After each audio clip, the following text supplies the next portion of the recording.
आदित्य मोतीराम सरदार, राहणार शिंदे, तालुका भडगाव.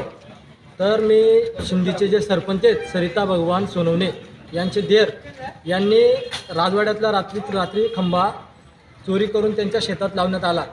आणि अशी खबर मला माहिती पडता एक माझा मित्र वाल्मिक तुकाराम मोरे आणि आम्ही दोघं जण त्याच्या शेतात संध्याकाळी 6 वाजता व्हिडिओ काढण्यासाठी गेलो. तर तो पण व्हिडिओ समोर होता तिथे.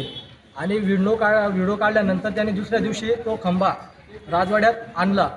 आणि त्या राजवाड्यात खंबा आणल्यानंतर मी व्हिडिओ काढण्यासाठी गेलो. तर त्याने डायरेक्ट मला धमक्या पण दिला की मी तुला मारूनच टाकेल. आणि त्याच्यानंतर माझ्या डोक्यात टॅमीने आणि पखंडने मारहाण केली.